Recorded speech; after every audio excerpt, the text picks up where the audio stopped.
What's going on, guys, and welcome back to My Shitty Kitchen. My name is Tyler, and I'm really sorry about the big, giant gap between video uploads. It's been super crazy around here. My mom was in the hospital, I had a lot of other stuff going on, but I'm back today and I'm ready to cook. Today, we're going to be making pretty much the best meatloaf you've ever had in your entire life. It's pretty fantastic. So, that being said, let's jump into the prep. To start, you'll need some tools. Grab a cutting board, a mixing bowl, and one of those cake pan things that kind of look like this. For the ingredients, grab some ground beef, Italian sausage, and bacon. You'll also need an egg and 2 slices of crappy bread. Don't worry if it's stale, that's actually better. Lastly, grab some salt and pepper and your favorite dried herbs. Once you have everything, take your egg and crack it into the mixing bowl. Grab a fork or a whisk and beat the shit out of it until there aren't any little clear pieces floating around. Once you've done that, take your bread and tear it into small chunks like this. What we're doing is making a glue, essentially. It isn't pretty, but it holds our finished meatloaf together so it doesn't crumble and fall apart. After the bread is torn up, take your fork or whisk, or your hands even, and mash this stuff into a paste-like mixture. Once you have your vomit mixture good and ready, it's time to add in everything else. Drop in your beef, a little bit of the sausage, and add your seasonings.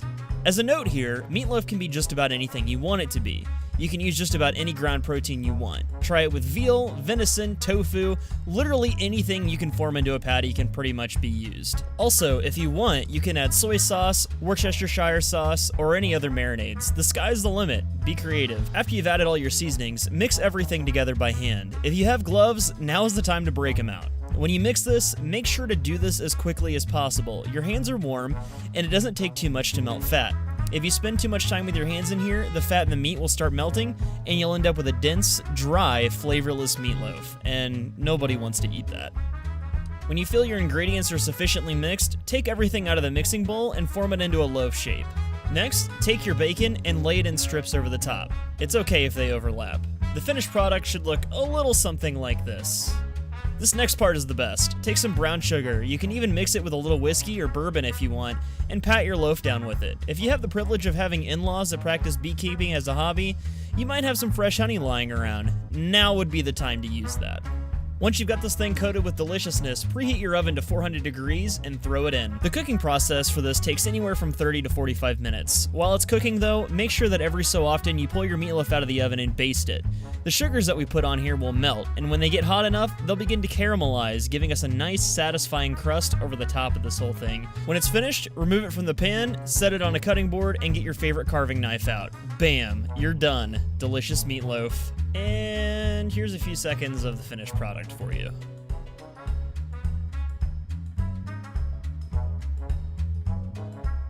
Alright guys, and that concludes this episode of My Shitty Kitchen. Thank you guys so much for watching. If you enjoyed this, as always, don't forget to leave a like. If you're new here, subscribe for more cooking videos. I'm going to try to get on a regular upload schedule with these and put out at least one of them a week. So if you're interested in cooking content, you want to learn how to cook, definitely subscribe to this channel. I really appreciate it. Thanks a lot, and I'll see you guys in the next one. Peace out.